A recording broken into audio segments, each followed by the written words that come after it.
ഒടുവിൽ Benjamin നെതന്യാഹുവിന്റെ office ആക്രമിച്ചു. അദ്ദേഹത്തിന്റെ സ്ഥിതി എന്താണെന്ന് വ്യക്തമല്ല. ഇതായിരുന്നു ഇറാന്റെ അവകാശവാദം. അതിന് പിന്നാലെ നെതന്യാഹു തത്സമയം വന്ന് കാര്യങ്ങൾ വിശദീകരിച്ചു. ഗ്രേറ്റ് ഫ്രണ്ട് ഡൊണാൾഡ് ട്രംപിന് നന്ദിയും സ്നേഹവും കടപ്പാടുമൊക്കെ അറിയിക്കുകയും ചെയ്തു. ഇതിനിടയിൽ അമേരിക്കൻ ഡിഫൻസ് സെക്രട്ടറി പറയുന്നു, കൂടുതൽ US സൈന്യം അങ്ങോട്ടേക്ക് പോകും, അതായത് യുദ്ധം ഇനിയും മുറുകും എന്നുള്ള സൂചനകൾ വന്നുകൊണ്ടിരിക്കുന്നു. നേരത്തെ നെതന്യാഹുവിന്റെ ആസ്ഥാനം ആക്രമിക്കപ്പെട്ടു എന്ന വിവരങ്ങൾ അല്ലെങ്കിൽ അങ്ങനെ ഒരു അവകാശവാദം ഇറാൻ മുന്നോട്ട് വച്ചെങ്കിലും അത് അംഗീകരിക്കാൻ ഇപ്പോൾ ഇസ്രായേൽ തയ്യാറായിട്ടില്ല. യാതൊരു തരത്തിലുള്ള ആക്രമണവും ഇങ്ങോട്ടേക്ക് എത്തിയിട്ടില്ല എന്നാണ് ഇസ്രായേൽ വ്യക്തമാക്കുന്നത്. ഇറാനിലെ അവിടത്തെ സേന നേരത്തെ വ്യക്തമാക്കിയിരുന്നത് നെതന്യാഹുവിന്റെ ആസ്ഥാനവും അതുപോലെ ഇസ്രായേൽ എയർഫോഴ്സിന്റെ കമാൻഡറുടെ ആസ്ഥാനവും തങ്ങൾക്ക് ആക്രമിക്കാൻ കഴിഞ്ഞു, അത് വളരെ ഫലപ്രദമായി നടത്താൻ കഴിഞ്ഞു എന്നാണ്. പക്ഷേ ആ ആക്രമണം ഫലം കണ്ടില്ല. അങ്ങനെ ഒരു സംഭവം ആക്രമണത്തെ പ്രതിരോധിക്കാൻ കഴിഞ്ഞു.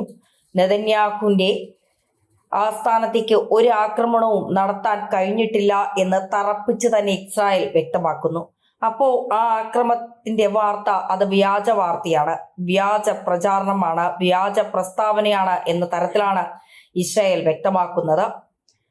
ഏറ്റവും വിശ്വസനീയമായ വിവരങ്ങൾ അനുസരിച്ച് നേരത്തെ ഇറാന്റെ പരമോന്നത നേതാവ് ആയത്തുള്ള അലി ഖമനേയിയുടെ ഭാര്യ ശനിയാഴ്ചത്തെ ആക്രമണത്തിൽ പരിക്കേറ്റിരുന്നു. മോൻസൂറ കോജിസ്തെ ബഗർസോദ എന്ന ആയത്തുള്ള അലി ഖമനേയിയുടെ ഭാര്യ ശനിയാഴ്ചത്തെ ആക്രമണത്തിൽ പരിക്കേറ്റവർ മരണമടഞ്ഞിരിക്കുന്നു എന്ന വിവരമാണ്. പരമോന്നത നേതാവ് ആക്രമിക്കപ്പെടുന്ന സമയത്ത് അദ്ദേഹത്തിന്റെ കുടുംബാംഗങ്ങളും അന്ന് ആക്രമണത്തിൽ മരിച്ചിരുന്നു. മകൾ, മരുമകൻ, പേരക്കുട്ടിയൊക്കെ ആക്രമണത്തിൽ കൊല്ലപ്പെട്ടിരുന്നു. അതിനു പുറമെയാണ് പരിക്കേറ്റ ഭാര്യ കൂടി മരണത്തിന് കീഴടങ്ങുന്നത് എന്ന വാർത്ത പുറത്തുവരുന്നു. പ്രധാനമന്ത്രി നരേന്ദ്രമോദിയുമായി ബെഞ്ചമിൻ നെതന്യാഹു ടെലിഫോണിൽ സംഭാഷണം നടത്തിയതിന്റെ വിവരങ്ങളും പുറത്തുവരുന്നുണ്ട്. പ്രധാനമന്ത്രി വിവിധ രാഷ്ട്ര തലവന്മാരുമായി മധ്യേഷ്യയിലെ സാഹചര്യങ്ങൾ ചർച്ച ചെയ്യുകയും ചെയ്തു. ബഹ്റിൻ രാജാവ് ഹമാദ് ബിൻ ഈസ അൽ ഖലീഫയുമായി ചർച്ചകൾ നടത്തി. സൗദി അറേബ്യയുടെ ക്രൗൺ പ്രിൻസും പ്രധാനമന്ത്രിയുമായ മുഹമ്മദ് ബിൻ സൽമാൻ അൽ സൗദുമായും ചർച്ചകൾ നടത്തിയിരുന്നു. രണ്ടിടത്തും ഇന്ത്യ മധ്യേഷ്യയിലെ ആശങ്കകൾ വ്യക്തമാക്കി. ഇന്ത്യൻ പൗരന്മാരും ഇന്ത്യൻ ഡയസ്പറയും സുരക്ഷിതമായിരിക്കണം എന്നുള്ള ആവശ്യം മുന്നോട്ട് വച്ചു. അവരുടെ സുരക്ഷയെക്കുറിച്ചുള്ള ചർച്ചകൾ നടന്നിരുന്നു. ഒപ്പം ഇസ്രായേൽ പ്രധാനമന്ത്രിയുമായി വിശദമായ ചർച്ചകൾ ഇന്ത്യൻ പ്രധാനമന്ത്രി നരേന്ദ്രമോദി നടത്തുകയും ചെയ്തു. ഇന്ത്യയോട് ഇസ്രായേൽ പ്രധാനമന്ത്രി നന്ദി അറിയിച്ചിട്ടുണ്ട്. ഇതുപോലെ ദുർഘടമായ സാഹചര്യത്തിൽ ഇസ്രായേലിനോടൊപ്പം നിൽക്കാൻ ഇന്ത്യ തയ്യാറായതിലുള്ള സ്നേഹവും നന്ദിയും അറിയിക്കുകയും ചെയ്തിട്ടുണ്ട്. സ്വാഭാവികമായും ഇത് തങ്ങൾക്കൊപ്പമാണ് ഇന്ത്യ എന്ന് പറയാൻ നെതന്യാഹു ശ്രമിക്കുന്നു. പക്ഷേ പ്രധാനമന്ത്രി ഇന്ത്യക്കാരുടെ പ്രശ്നങ്ങൾ, ഇന്ത്യക്കാരുടെ ആശങ്കകളാണ് പങ്കുവച്ചത് എന്ന തരത്തിൽ ട്വീറ്റ് ചെയ്തിരിക്കുകയാണ്. വരും ദിവസങ്ങളിൽ കൂടുതൽ ഗൗരവത്തോടെയാണ് ഇതിനെ നോക്കിക്കാണുന്നതെന്ന് വ്യക്തമാക്കുകയും ചെയ്യുന്നു. ഇന്ത്യയെ സംബന്ധിച്ച് ഇറാനെതിരെ ഇങ്ങനെ ഒരു ആക്രമണം നടന്നില്ലെങ്കിൽ എന്താകുമായിരുന്നു അവസ്ഥ? ഇറാൻ ആണവ സമ്പുഷ്ടീകരണം നടത്തും. അവർ ആണവരാജ്യമാകും. ആണവരാജ്യമായി മാറുന്ന രണ്ടാമത്തെ ഇസ്ലാമിക രാഷ്ട്രമാകും. ആദ്യത്തെ രാഷ്ട്രമായ പാകിസ്ഥാനെ കൊണ്ട് നമുക്കുള്ള തലവേദന പറയേണ്ട കാര്യമില്ലല്ലോ. മേഖലയിൽ അതോടുകൂടി Pakistan, China, India, Japan, Iran എന്നിങ്ങനെ 5 ആണവ ശക്തികൾ ഉണ്ടാകും. ജപ്പാന് ചൈനയുമായും ഇന്ത്യക്ക് സമാനമായ ബന്ധമാണുള്ളത്. ചൈനയുടെ ചതിയെക്കുറിച്ച് ബോധ്യമുള്ള രാജ്യമാണവർ. അവരെ ഒഴിവാക്കാം.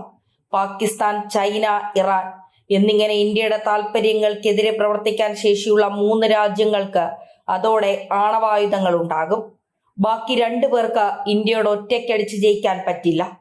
അപ്പോൾ തത്വത്തിൽ ഇത് ചൈനയ്ക്ക് മേൽക്കൈ നൽകുന്ന പോലെയാണ്. ഹമാസ്, ഹൂത്തി, ഹിസ്ബുള്ള തുടങ്ങിയ ഭീകര സംഘടനകളെ ഫണ്ട് ചെയ്യുന്ന രാജ്യമാണ് ഇറാൻ. അമേരിക്കയും ഇസ്രായേലിനെയും ഭൂമിയിൽ നിന്ന് തുടച്ചു നീക്കാൻ അവർ നടത്തുന്ന ശ്രമങ്ങളാണ് ഈ സംഘടനകളെ ഉപയോഗിച്ചുകൊണ്ടുള്ള പ്രോക്സി യുദ്ധം. നിലവിലെ യുദ്ധം തന്നെ 2023 ഹമാസ് ഇസ്രായേലിന് നേരെ നടത്തിയ ആക്രമണം കാരണമാണല്ലോ. 2025 ഫെബ്രുവരി 5 ഹമാസ് പാകിസ്ഥാൻ അധിനിവേശ കശ്മീർ, ലഷ്കർ ജെയ്ഷെ മുഹമ്മദ് എന്നിവരുമായി ചേർന്ന് ഇന്ത്യ തകർക്കാൻ യോഗം ചേർന്നവരാണ്. ഖാലിദ് അൽ ഹൗദമിയുടെ നേതൃത്വത്തിൽ കശ്മീരിന്റെ വിമോചനമാണ് അവിടെ ആഹ്വാനം ചെയ്തത്. അതിനുശേഷമാണ് പഹൽഗാം നടന്നത്. ഈ ഖദൌമിക്ക് അഭയവും സുരക്ഷിതത്വവും നൽകിയിരുന്നത് ഇറാനാണ്. അഫ്ഗാൻ വഴി ഒഴുകി വന്നിരുന്ന ഡ്രഗ്സ് ഇന്ത്യയിലേക്ക് കടത്തിവിടുന്നതിൽ പ്രധാന പങ്ക് വഹിച്ചതും ഇറാനാണ്. ചാബഹാർ, ഖണ്ഡകാർ, അബ്ബാസ് തുറമുഖങ്ങൾ വഴിയായിരുന്നു അഫ്ഗാനിൽ നിന്നും ഡ്രഗ്സ് ഇന്ത്യയിലേക്ക് കടത്തിവിടുന്നത്. 2021 ഗുജറാത്തിലെ മുണ്ട്ര പോർട്ടിൽ നിന്നും ഇറാനിൽ നിന്ന് വന്ന ടൺ കണക്കിന് മയക്കുമരുന്നാണ് DRIC ചെയ്തത്. ഹമാസിനെ പോലെയുള്ള സംഘടനകളെ പരിപോഷിപ്പിക്കുന്ന ചൈനയുടെ കൂടെ നിൽക്കുന്ന ഒരു ഇസ്ലാമിക രാജ്യം ആണവ ശക്തിയായി മാറിയാൽ അത് ഇന്ത്യക്ക് ഗുണമാണോ ദോഷമാണോ ഉണ്ടാക്കുക?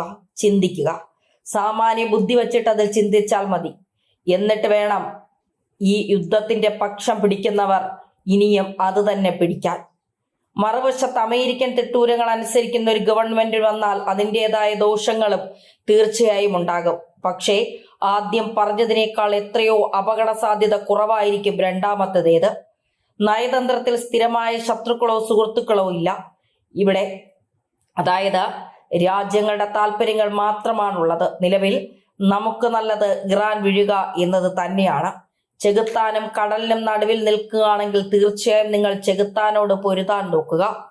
സ്രാവുകളും തിമിംഗലങ്ങളും വാഴുന്ന ആഴക്കടൽ നീന്തി അതിജീവിക്കും എന്ന റിസ്കിനേക്കാൾ 10 ഇരട്ടി പ്രായോഗിക കരയിൽ നിൽക്കുന്ന ചെകുത്താനോട് പൊരുതുക എന്നതിന് തന്നെയാണ്.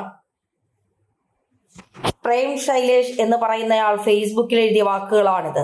തീർച്ചയായും ഇറാൻ വീഴേണ്ടത് ആണവ ആയുധങ്ങൾ കൈവശം വച്ചിരിക്കുന്ന ചില രാജ്യങ്ങൾ, പ്രത്യേകിച്ച് മുസ്ലിം രാജ്യങ്ങൾ, അവർ ഏത് തരത്തിലായിരിക്കും പെരുമാറുക, ഏത് തരത്തിലായിരിക്കും അത് വിനിയോഗിക്കുക എന്നൊക്കെയുള്ള കാര്യത്തിൽ വല്ലാത്ത സംശയമുണ്ട്. പ്രത്യേകിച്ച് ആയത്തുള്ള അൽ ഖമനി ഇറാനിൽ വന്നതിന് ശേഷം ഇറാനിലെ സ്ത്രീകളുടെ അവസ്ഥ, അവിടത്തെ സ്വാതന്ത്ര്യമില്ലാതാവുക, അവിടെ കൊണ്ടുവന്ന പല മാറ്റങ്ങളിലും അവിടത്തെ 40% ആൾക്കാർ അസ്വസ്ഥരാണ്.